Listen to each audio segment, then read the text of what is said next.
Hello বন্ধুরা, কেমন আছেন সবাই? আশা করি সবাই খুব ভালো আছেন এবং সুস্থ আছেন। আমি মৌটুসী। তো আমার আরও একটি নতুন ভিডিওতে সবাইকে অনেক অনেক স্বাগত জানাই। এটা ব্লগ বলবো না, এটা ভিডিওই বলবো আমি, তার কারণ এটা কোনো ব্লগ নয়। আমি কিভাবে আমার এই ব্ল্যাঙ্কেট বা কম্বল কীভাবে পরিষ্কার রাখি, প্রত্যেক বছর যত্ন করে রাখি, সেটাই আপনার সাথে আজকে ভিডিওতে তুলে ধরবো। তো এই কম্বল বা ব্ল্যাঙ্কেট কাচা নিয়ে অনেকেরই খুব সমস্যা। অনেকে শখের বশে কিনে ফেলেন, তারপরে এটা কী করে পরিষ্কার করবে সেটা বুঝতে পারেন না, কারণ এটা ভেজানো যায় না, ভেজানো গেলে অনেকটা ভারী হয়ে যায়। সেটা আপনারা সবাই জানেন আশা করি, যারা যারা এই ব্ল্যাঙ্কেট কিনেছেন। বিশেষ করে এই ডবল ব্ল্যাঙ্কেটগুলো বিশাল বড়, দেখুন 6-7 খাট, 6-7 খাটে কিন্তু আমার পেতেও দুদিকে বেরিয়ে গেছে অনেকটা, মানে 6-7 খাট ছাড়িয়ে গেছে, এতটাই বড়। এগুলো যদি সিঙ্গেল হয় তাহলে কিন্তু তবুও কাচা যায় বালতির মধ্যে বা গামলার মধ্যে জলের শ্যাম্পু দিয়ে। সার্ফ এক্সেল বা যে কোনো ডিটারজেন্ট পাউডার তো ইউজ করাই যাবে না, তাহলে এগুলো কিন্তু খুব তাড়াতাড়ি খারাপ হয়ে যাবে, মানে এই গ্লেজটা নষ্ট হয়ে যাবে। চেষ্টা করবেন শ্যাম্পু ব্যবহার করার। তো আজকে আমি যেভাবে করছি সেটা দেখে নিন একবার, চলুন। আশা করি আপনাদের ভিডিওটা খুব ভালো লাগবে এবং একটা কাজের ভিডিও হবে, অনেকের কাজে লাগবে। অনেকে হয়তো জানেন এইভাবেই পরিষ্কার করেন অনেকে, কিন্তু যারা যারা এখনও এইভাবে পরিষ্কার করেননি তারা এইভাবে পরিষ্কার করে নিতে পারেন কম্বল বা ব্ল্যাঙ্কেট। চলুন আর বেশি কথা বলবো না, আসল কাজে যাওয়া যাক। প্রথমে আমি একটা ছোট সাইজের গামলা নিয়েছি, আর গামলার মধ্যে নিয়েছি সামান্য জল, একেবারে অল্প জল, আর তারপর নিচ্ছি একটু শ্যাম্পু। এখানে ক্লিনিক প্লাস শ্যাম্পু ব্যবহার করছি 1 পাতা, আর 1 পাতা অন্য একটা শ্যাম্পু ব্যবহার করবো। আপনারা যে কোনো শ্যাম্পু দিয়ে কাজটা করতে পারেন। তো আমার কাছে দুটো স্যাশে ছিল, তো এই দুটো দিলাম। সানসিল্ক দিয়েও করতে পারেন, যে কোনো শ্যাম্পু স্যাশে দিয়ে করলেই হবে। তো এই শ্যাম্পুগুলো দিয়ে ভালো করে হাতের সাহায্যে ফেনা করে নিচ্ছি প্রথমে। তো খুব বেশি শ্যাম্পু লাগে না, আমার 2 প্যাকেটেই হয়ে গেছে, আপনারা বুঝে শুনে করবেন। তো এখানে আরেকটা অন্য কোম্পানির শ্যাম্পু আমি ব্যবহার করলাম। তো দেখুন শ্যাম্পুটা ভালো করে হাত দিয়ে আমি ফেনা করে নিচ্ছি। খুব সহজ একটা কাজ, আর খুব তাড়াতাড়ি পরিষ্কার হয়ে যায়, একবার দেখলেই আপনারা বুঝতে পারবেন। ভালো করে মিশিয়ে নিয়েছি। এবার আমি দেব এর মধ্যে ভিনিগার। যেই ভিনিগার আমরা রান্নায় ব্যবহার করি সেই ভিনিগারই কিন্তু এখানে ব্যবহার করলাম। 2 চামচ ভিনিগার দিয়ে দিলাম। এবার দেব এর মধ্যে বেকিং সোডা, বেকিং পাউডার কিন্তু নয়, বেকিং সোডা। তো দেখুন আমি কতটা পরিমাণ বেকিং সোডা দিলাম, আমি 1 চামচ মতো দিলাম টোটাল। 6-7 কম্বলের জন্য, মানে ডবল কম্বল যেটা ডবল ব্ল্যাঙ্কেট, তার জন্য পরিমাণগুলো যতটা দিয়েছি এটুকুই যথেষ্ট। সব কিছু ভালো করে হাত দিয়ে মিশিয়ে নিলাম। এরপর আমি এর মধ্যে ব্যবহার করব গরম জল।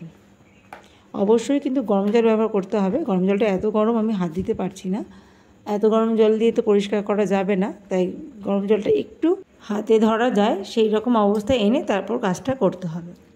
গরম জলটা কিন্তু দিতেই হবে, না হলে ভালো পরিষ্কার হবে না।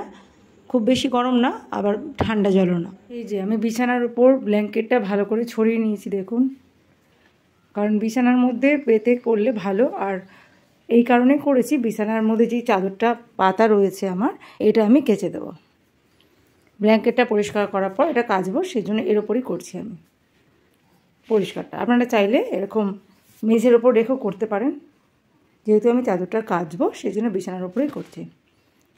তো ঠিক আছে, বড় জায়গা থাকলে মেঝেতে ছড়িয়ে রেখেও করতে পারেন। মোট কথা এইটা পরিষ্কার করতে গেলে এইভাবে, আমি যেভাবে পরিষ্কার করছি সেইভাবে যদি পরিষ্কার করতে চান তাহলে একটু বড় জায়গা লাগবে, তাহলেই হবে। সেটা খাট বিছানা হতে পারে, বাড়ির ছাদেও করতে পারেন, অথবা ঘরের মেঝেতেও করতে পারেন। আর ছাদের মধ্যে এখন করলে প্রচণ্ড রোদ উঠে গেছে, কষ্ট হবে, সেই জন্য আমি এখানে করছি। আর এই যে বললাম, এটা করার পর বিছানার চাদরটা আমি তুলে নেব, যেটা পাতা রয়েছে। তো চলুন দেখে নেওয়া যাক আমি কিভাবে এটা পরিষ্কার করি। খুবই সহজ পদ্ধতিতে করবো কাজটা। দেখুন ব্ল্যাঙ্কেটটা খুব একটা নোংরা হয়নি, তার কারণ প্রত্যেক দিনই গায়ে দেওয়ার পরে প্রত্যেক দিন সকালবেলা আমি রোদে দিতাম, ঝেড়ে ভালো করে ছাদে রোদে দিয়ে আসতাম, তার কারণে ধুলোটা বেশি জমেনি। প্রতিদিন যদি রোদে দেওয়া যায় এই ধরনের কম্বল বা ব্ল্যাঙ্কেট, তাহলে কিন্তু এগুলো বেশ পরিষ্কার থাকে, কারণ রোদে অনেক ধুলো ময়লা চলে যায়, তারপরে ঝেড়ে ঘরে নিয়ে আসতাম আমি। তো আজকে আমি ভালো করে ভাবলাম পরিষ্কার করে তুলে রাখবো, তো আপনাদের সাথে ভিডিওটা শেয়ার করি। এই যে গামলাটার মধ্যে আমি কী নিয়েছি এটা তো দেখলেন। এর মধ্যে আমি জল দিয়েছি, সামান্য ঠান্ডা জলে প্রথমে আমি শ্যাম্পুটাকে গুলে নিয়েছি ভালো করে শ্যাম্পুটা মিশিয়ে নিয়েছি। তারপরে আমি দিয়েছি এর মধ্যে 2 চামচ ভিনিগার, রান্নায় যে ভিনিগারটা ব্যবহার করি সেটা দিয়েছি। আর দিয়েছি এর মধ্যে বেকিং সোডা বা খাবার সোডা। দিয়ে তারপর এটা হাত দিয়ে ভালো করে মিশিয়ে নিয়ে তার উপর আমি কিন্তু গরম জলটা দিয়েছি। 2 প্যাকেট শ্যাম্পু আমি ব্যবহার করেছি। 2 প্যাকেট শ্যাম্পুতে অনেক ফেনা হয়েছে, এখনও গরম জলটা বেশ গরম, হাত দিতে পারছি না। তো একটু উষ্ণ গরম জলে করলে ভালো হয়, বেশি গরম জলে তো হাত দেওয়া যায় না। আর একটা এরকম পরিষ্কার কাপড় নিয়েছি, একেবারে পরিষ্কার এটা। এই পরিষ্কার গেঞ্জির কাপড়টা দিয়ে আমি করব। আপনারা চাইলে নরম তোয়ালে দিয়েও করতে পারেন বা যে কোনো পরিষ্কার কাপড় নেবেন। এরকম একটা কাপড় নিয়েছি আমি। এবার এটাকে এরকম ভালো করে ভিজিয়ে নিচ্ছি। এটা দিয়ে এবার করব পরিষ্কার।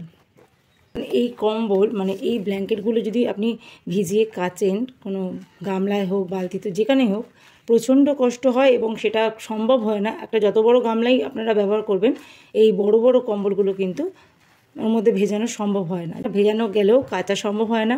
তারপরে মেলতে অসুবিধা, যেহেতু খুব ভিজে যায়, ভারী হয়ে যায়। আর তারপরে মেলার পরে শুকাতে অনেক সময় লেগে যায়, শুকাতে, এবং একটা গন্ধ ছাড়ে। তার থেকে আমি যেভাবে পরিষ্কার করছি কম্বল, মানে এই ধরনের ব্ল্যাঙ্কেট আমি যেভাবে পরিষ্কার করি, এইভাবে করবেন, তাহলে কোনো রকম সমস্যা হবে না। ব্ল্যাঙ্কেটগুলো খুব সুন্দর পরিষ্কার হয়ে যাবে এবং একটু হালকা রোদে দিতে পারেন অথবা ঘরে পাখার তলাতেও শুকিয়ে দিতে পারেন। প্রথমে আমি এই কম্বলের একটা কোনা দিয়ে শুরু করছি।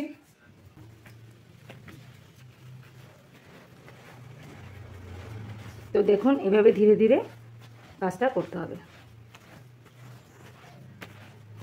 তারপরে পরিষ্কার জল দিয়ে আবার করব। এখন তো শ্যাম্পু মিশ্রিত জল দিয়ে করছি, শ্যাম্পু, বেকিং সোডা, ভিনিগার। তারপরে একবার পরিষ্কার জল দিয়ে এরকম করে মুছে নেব। দেখবেন কত ময়লা বেরোচ্ছে, আর এই জায়গাটা দেখলেই বুঝতে পারবেন কতটা পরিষ্কার হয়েছে। এইভাবে পরিষ্কার করলে ব্ল্যাঙ্কেটটা অনেক দিন পর্যন্ত খুব ভালো থাকে এবং যত্নে থাকে। আমি পরিষ্কার করার সময়টা স্পিড বাড়িয়ে দেখাচ্ছি, না হলে না ভিডিওটা অনেকটা বড় হয়ে যাবে, সেই জন্য স্পিডটা বাড়িয়ে আমি দেখাচ্ছি। ঠিক আছে, আপনারা একটু বুঝে নেবেন। কাজটা করতে কিন্তু আমার অনেকটা সময় লেগেছে, ধীরে সুস্থেই কাজটা করেছি আমি। এই জলটার মধ্যে আবারও আমি এটা ধুয়ে নেব। দেখুন জলটা এখনও পরিষ্কার রয়েছে, এরপরে জলটার রঙটা দেখবেন কতটা ময়লা হয়ে গেছে, তাহলেই বুঝতে পারবেন কত সুন্দর কম্বলটা পরিষ্কার হয়েছে।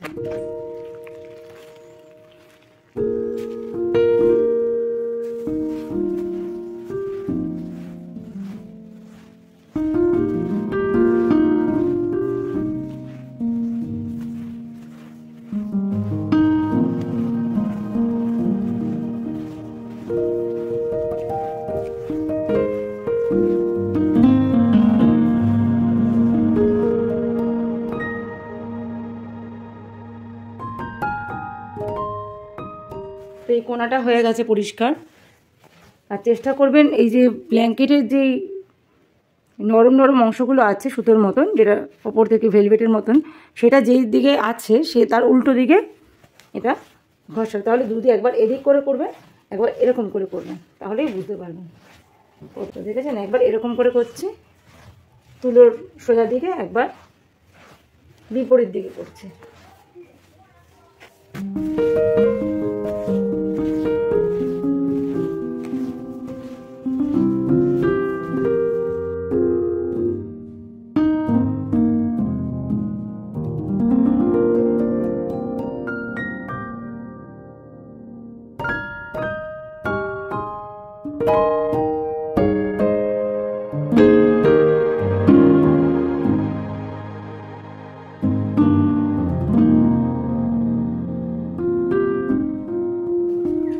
ব্ল্যাঙ্কেটের বর্ডারগুলো এইভাবে মুছে নেবে।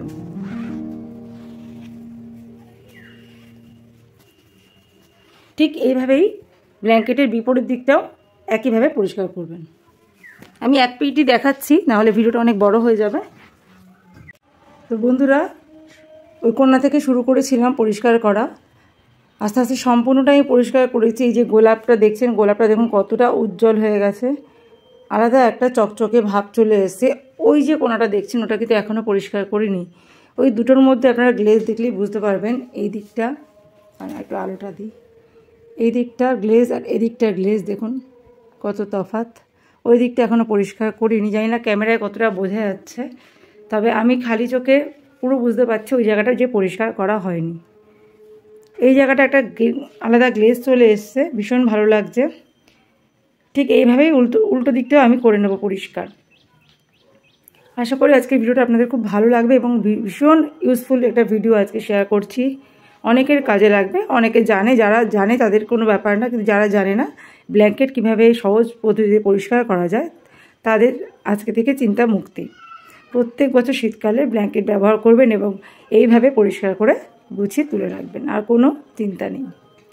তো এতটা আমার সম্পূর্ণ পরিষ্কার করা হয়ে গেছে। সম্পূর্ণটা দেখাতে গেলে অনেক লম্বা একটা ভিডিও হয়ে যেত, যেটা দেখতে আপনাদেরও ভালো লাগতো না। সেই জন্য আমি ছোট করে দেখালাম আমি কিভাবে শুরু করেছি, ওই কোণটা থেকে আস্তে আস্তে সবটা করেছি, ওই কোণাটা বাকি শুধু। তো ওইটা আমি এখন করে নেব পরিষ্কার। শীত চলে গেছে, অনেক দিন হয়ে গেল, বেশ ভালো গরমও পড়ে গেছে। এখন শীত চলে যাওয়ার পরপরই কিন্তু ব্ল্যাঙ্কেট আমরা রোদে দিয়ে পরিষ্কার পরিচ্ছন্ন করে গুছিয়ে তুলে রাখি। আমিও সেটাই করেছি, শীত চলে যাওয়ার পরেই এটাকে ভালো করে রোদে দিই, তারপরে এরকম পরিষ্কার করে যেভাবে আজকে তোমাদের সাথে শেয়ার করলাম। ভিডিওটা আমার অনেক দিন আগেই বানানো হয়ে গেছিলো, মানে শীত চলে যাওয়ার পরেই ব্ল্যাঙ্কেটটা পরিষ্কার করেছিলাম, এখন তুলেও রেখেছি, কিন্তু ভিডিওটা আপলোড করা হয়নি। এই আজকে তোমাদের সাথে শেয়ার করলাম। আমি কিন্তু এই ন্যাপকিনটাকে অনেকবার ধুয়ে করেছি, অনেকবার, কম করে 8 থেকে 10 বার এরকম করে মুছেছি, আবার ওয়াশ করেছি, আবার পরিষ্কার করেছি। এইভাবেই ধীরে ধীরে কাজটা করেছি আমি। টোটাল কাজটা করতে আমার আধ ঘন্টা লেগেছে। 30 মিনিটের মধ্যে কিন্তু সম্পূর্ণ কম্বলটা আমি পরিষ্কার করে নিয়েছি, খুব সহজ পদ্ধতিতে, আপনারা দেখতেই পেলেন। তো দেখুন বন্ধুরা, কম্বলটা কিন্তু আমি ভালো করে পরিষ্কার করে নিয়েছি। সম্পূর্ণ কম্বল একদম একেবারে ঝকঝকে পরিষ্কার হয়ে গেছে, আর কোনো ধুলো ময়লা কিচ্ছু নেই। হালকা একটা ভেজা ভাব আছে কম্বলের ওপরে, মানে ব্ল্যাঙ্কেটের ওপরে হালকা একটা ভেজা ভাব আছে, যেটা আমি হালকা করে একটু রোদ খাওয়াবো, তাহলে ঠিক হয়ে যাবে। আপনারা চাইলে বড় জায়গা থাকলে বারান্দার মধ্যে মেলে রাখতে পারেন, বেশ আস্তে আস্তে শুকিয়ে যাবে হাওয়াতে। অথবা ঘরেও যদি মানে বেশি জায়গা থাকে ঘরের মধ্যে, তাহলে ঘরের মধ্যেও পাখার তলায় আপনারা কম্বলটা মেলে রাখতে পারেন, তাহলে কিন্তু খুব সুন্দর শুকিয়ে যাবে, তাড়াতাড়ি শুকিয়েও যাবে এবং একটা সুন্দর এর মধ্যে গন্ধ পাবেন, মানে স্মেল পাওয়া যাবে খুব সুন্দর একটা, যেহেতু শ্যাম্পু দিয়ে পরিষ্কার করেছি। আর ওই যে জল দিয়ে সাবান দিয়ে কাচার পরে যে একটা বাজে গন্ধ হয়, সেটা তো হবেই না একেবারে, এবং খুব তাড়াতাড়ি শুকিয়ে যাবে। আর এই যে কষ্ট হয়, যে ভারী জিনিসটা জলে তুলে যে তোলার যে কষ্টটা, সেটাও আর হবে না। এইভাবে বিছানায় রেখে বা এরকম ঘরের মেঝেতে রেখে আপনাদের যেখানে সুবিধা মনে হয় সেভাবে পরিষ্কার করতে পারেন। ঠিক আমি যেই পদ্ধতি ব্যবহার করে আজকে ব্ল্যাঙ্কেটটা পরিষ্কার করলাম, আপনারাও কিন্তু এইভাবে আপনাদের ঘরের ব্ল্যাঙ্কেট অনায়াসেই সহজ পদ্ধতিতে পরিষ্কার করে নিতে পারেন। তো আজকে এই ভিডিওটা কেমন লাগলো অবশ্যই কমেন্ট বক্সে লিখে জানাবেন। যদি ইউজফুল ভিডিও হয়, এরকম ভিডিও আরও চান, অবশ্যই সেটা কমেন্টে জানাবেন এবং ভিডিওতে একটা লাইক দিতে ভুলবেন না। লাইক দিলে নতুন নতুন ভিডিও বানানোর উৎসাহ পাই আমরা। আর অবশ্যই যদি নতুন বন্ধু হয়ে থাকেন, অবশ্যই চ্যানেলটাকে সাবস্ক্রাইব করে রাখবেন। আর এই ব্ল্যাঙ্কেটটা এখন আমি একটু রোদ খাওয়াবো, ছাদে নিয়ে গিয়ে একটু রোদের মধ্যে মেলে রাখবো, আর তারপরে আমি এটা ভাঁজ করে একটা ব্যাগে, যেগুলোর জন্য ব্যাগ থাকে সেই ব্যাগের মধ্যে তুলে রেখে দেবো। তো হয়ে গেল সহজ কাজ, একটা ব্ল্যাঙ্কেট পরিষ্কার করার সহজ উপায়। কেমন লাগলো ভিডিওটা অবশ্যই কিন্তু জানাবেন, ঠিক আছে? আর আপনারা এভাবে পরিষ্কার করে দেখবেন, নিশ্চয়ই আপনাদের ভালো লাগবে। দেখুন জলটা কতটা কালো হয়ে গেছে, যখন জলটা নিলাম কত সাদা ছিল, কত নোংরা দেখুন বেরিয়েছে। ক্যামেরায় বোঝা যাচ্ছে তো, একদম ঘোলা হয়ে গেছে। এই জলটাকে ফেলে আমি আবার পরিষ্কার একদম জল নিয়ে আসবো, সেই জলে আবারও আমি কম্বলটা পরিষ্কার করবো। তো দেখুন কত নোংরা জল, কতটা নোংরা ছিল এবার বোঝা যাচ্ছে। জলটা ফেলে দিচ্ছি, কত নোংরা বেরিয়েছে দেখুন, তাহলে বুঝতে পারছেন ব্ল্যাঙ্কেটের মধ্যে কত ময়লা থাকে। এবার আমি এর মধ্যে জল নেব, পরিষ্কার জল, আবারও পরিষ্কার করে নেব। এবার পরিষ্কার জল নিয়ে আসলাম, পরিষ্কার জলে এবার আমি আরেকটা অন্য কাপড় দিয়ে ভিজিয়ে কম্বলটাকে মুছে নেব, ব্যাস তাহলেই হয়ে যাবে ব্ল্যাঙ্কেট ক্লিন নিট। এবার আমি আরেকটা অন্য টাওয়াল নিয়েছি, এটা একটা পুরনো টাওয়াল কিন্তু পরিষ্কার, একদম পরিষ্কার, একটা পুরনো নরম টাওয়াল দিয়ে এবার আমি বাকিটা পরিষ্কার করে নেব। শ্যাম্পুর একটা ফেনা ফেনা ব্যাপার থাকে, তো সেই জন্য একটু পরিষ্কার জলে মুছে নেব। এবারে সেই আবার আগের মতো এই যে কর্নার দিয়ে শুরু করব, তাহলে মনে থাকবে এদিকটা হয়ে গেছে।